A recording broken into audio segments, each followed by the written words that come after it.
Okay, so today we need to share a story with you. It's it's incredibly difficult, drawn directly from the sources we've reviewed. Yeah, it really is. It's a harrowing account. It's about one woman's struggle, really, against domestic violence and, frankly, a system that seems to have repeatedly failed her. And this takes us to Kyrgyzstan. Right, Kyrgyzstan. Maybe a place not all listeners are familiar with. Central Asia. Exactly. Landlocked, former Soviet republic, independent since 91. It's constitutionally secular, but the sources really emphasize how its majority Muslim population and societal norms, well, they play a huge role. Yeah, especially in things like family life, domestic issues, and how the law sometimes interacts or doesn't interact with it. And the story centers on Azel Nogoibaeva. Her experience really highlights those complexities. It's a long timeline, too. Spans over a decade. Detailing this, just escalating violence, times where she sought help and didn't find it, leading up to a truly horrific attack. It's a story of resilience in a way, but steeped in so much pain. Let's start at the beginning, how the sources lay it out. Azel was born in 1986 in a town called Tokmak. That's in the mountains north of Bishkek, the capital. She trained as a hairdresser, moved to Bishkek for work, trying to build a life, found a job in a salon. And that's where she met Asamat. He came in as a client. And the sources say they fell for each other pretty quickly. Very quickly. Led to them getting married when Azel was just, 19? Yeah, incredibly young. And initially, the sources describe him quite positively. Simple guy, seemed well-raised, serious about the future. Shared her Muslim faith, which was important. Right. And her family apparently accepted him at first, saw him as a good match. Their early married life seemed, normal. Like any couple starting out. They had their first son, seemed joyful. A happy beginning, it sounds like. But that peace, it didn't last. The sources tell us about a year into the marriage, after the son was born, that's when the first violence happened. And the details are chillingly specific. They were bathing the baby. Yeah, and Asamat was apparently careless, got too much water on the child, the baby started choking. Azel reacted, who wouldn't? Yeah. Scolded him for being careless. And his response was just immediate. Yeah. And violent. He got enraged and slapped her hard across the face. Just shocking. Imagine the man you married. Absolutely. But the sources say he apologized right after. Said he regretted it, promised it would never happen again. And Azel forgave him. Which might seem hard to understand, but the sources give some context. Her upbringing emphasized patience, the wife keeping the family together. And maybe more powerfully, she grew up without her own father. Right. She was terrified her son would face the same if she left. That fear kept her there. Tragically, that forgiveness didn't stop it. The sources detail an escalation about a year later. Azel was pregnant again with their second child. They went to her hometown, Tokmak, to share the news. But during that visit, Asamat's behavior got worse. Really intense jealousy. He started secretly following her when she visited friends, especially, the sources mention, male friends. And that same evening, the jealousy it boiled over. When they got home, he beat her severely, punched her in the face. And the consequence of that beating, as the sources state directly, was devastating. She miscarried their second child because of the attack. Just horrific, a terrible loss. And yet the cycle repeated. He apologized again, promised again. And again, she forgave him, despite everything. She became pregnant a third time, but even then, the sources say his suspicion, the verbal abuse, the physical violence, it just continued. It sounds relentless. Eventually, she reached a breaking point. She confided in her mother. And her mother helped her get out, arranged for her to move back to Tokmak. That was the first real separation. Though Asamat kept her older son initially. But he wouldn't accept it. He went straight to the mother's house. Apologizing profusely. Begging her to come back for the family, for their son. And the pressure, her background, wanting to keep the family intact, she went back. And this became a pattern, didn't it? The sources say she went back and forth more than 5 times over the years. Trapped in that cycle. Abuse, apology, reconciliation, then more abuse. Just couldn't break free permanently. So after about 6 years of this back and forth, Azel finally truly decided, she couldn't stay, no matter the societal pressure about divorce. She tried to use the system, she went to the police, reported the physical abuse. This is where the systemic failure becomes so clear in the sources. What did the police tell her? They basically told her, according to the material, that under the existing law, There were no criminal charges they could file against a husband for domestic violence. Unbelievable. So what happened to Asemet? Minimal consequence. Held for just 3 days, then released. Just 3 days. Imagine the message that sends. Right. Seeking help, being abused, and essentially being told there's nothing the law can do. It's heartbreaking. It really is. After this, she gave birth to their second son. But things didn't get better. They got worse, actually. The lack of consequence seemed to embolden him. And this just strengthened her resolve to get a final divorce. But Asemat's reaction to that decision was pure terror. The sources say he threatened her life. Not just her life. He threatened to hunt down and kill her entire family, their children included, if she left them for good. Just terrifying threats. So facing this, after years of abuse, Azel came up with a really desperate plan with her mother and brother. She decided to move abroad temporarily to Italy. But this meant making an almost impossible choice. Yeah, she left the 2 boys with Asemat. The sources suggest she believed, or maybe had to believe, that despite his violence towards her, he wouldn't actually harm his own children. Her plan was clear. Work like crazy, save money, then come back and build a stable life for her and the kids away from him. And the sources paint a picture of just relentless hard work in Italy. 3 jobs. Nurse assistant, cleaner, dog walker, simultaneously. For 3.5 years. Without a single day off, apparently. Just completely focused on saving money for a home, maybe her own salon, a future for her sons. After all that sacrifice, she saved enough. She came back to Kyrgyzstan. First priority, see her boys.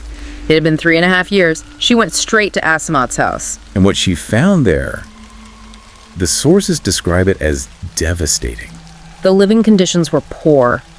Unsanitary. The kids weren't even in regular school. They were sent to some kind of religious academy. And the younger son especially was living in really dirty conditions. Seeing that, the sources say Azel was just heartbroken and felt this immense guilt for leaving them like that. That was the final straw. It solidified everything. Absolutely. She immediately decided, full divorce, sue for full custody of both kids. She'd already bought an apartment with her savings, so she moved out of his place and into hers. Asemet seemed to agree to the divorce at first, didn't he? Yeah, but then he tried again to persuade her to reconcile when she refused. The threats, the aggression, it all came roaring back. And then came another horrific incident, September 1st, 2022.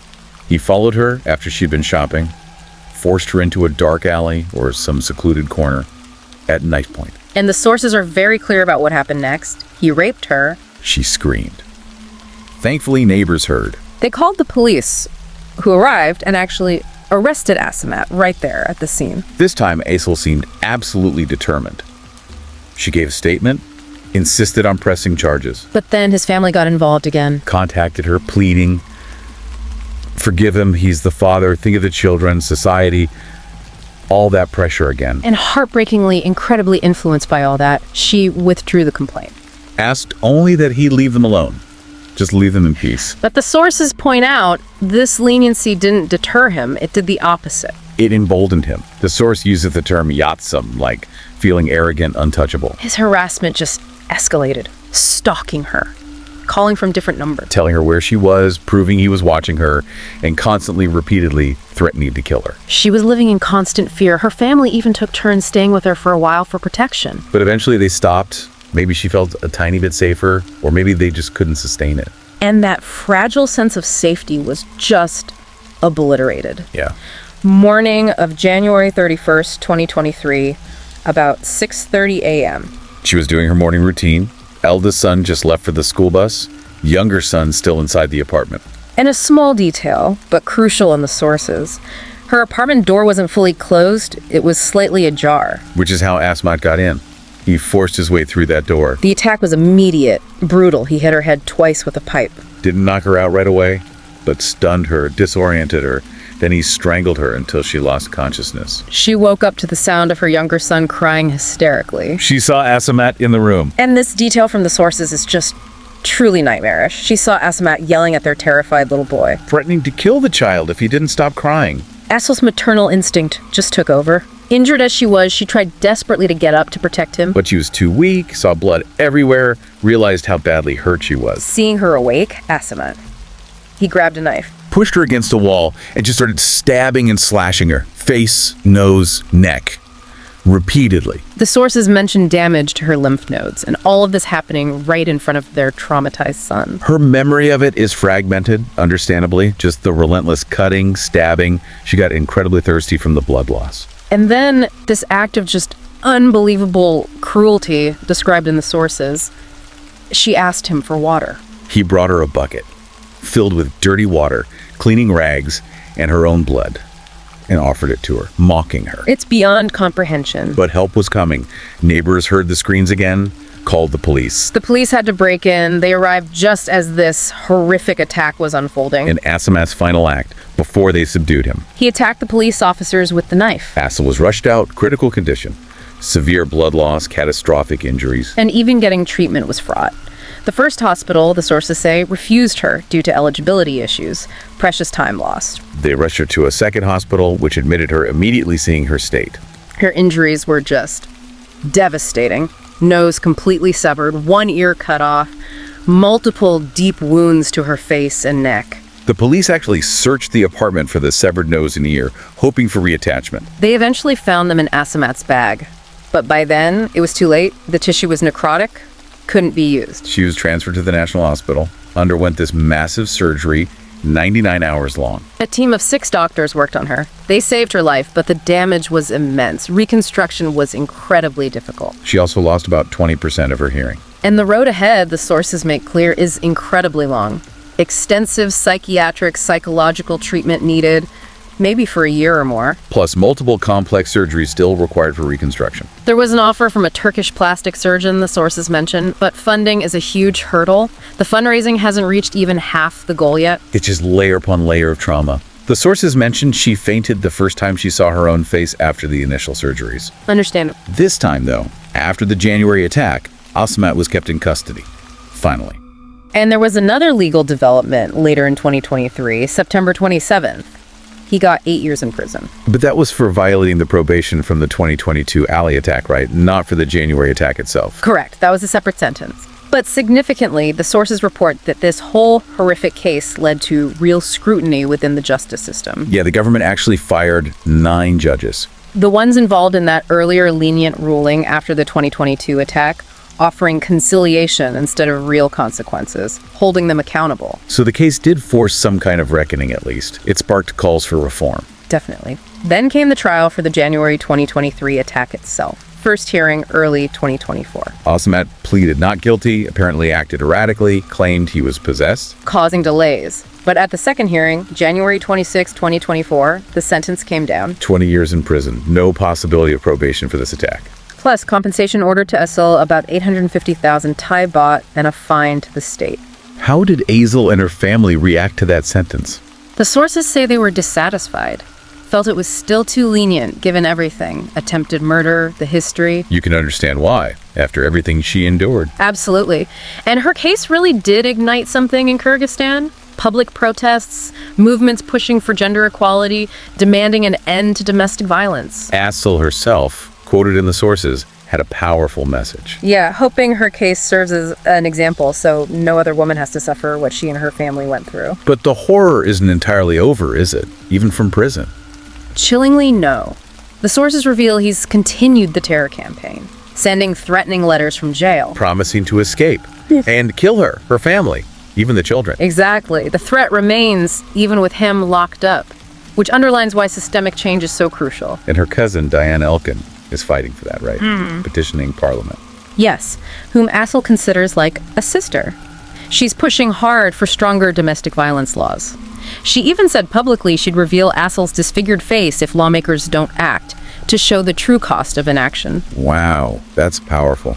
So Azel's story, as the sources lay it out, is just 12 years of relentless abuse. And now she's fighting not just for her own immense recovery, but for real change. A victim of violence, yes, but also, as the sources conclude, a victim of a system that failed her again and again. It's an incredibly difficult story, but one that really needed to be shared based on the material we had. It really did, and it leaves you thinking, doesn't it? These sources show the devastating reality when laws are weak and the system doesn't protect victims. It raises that awful question, what does safety truly mean for someone like Azel, who has survived so much but still faces threats, even after he's been sentenced? It's unsettling.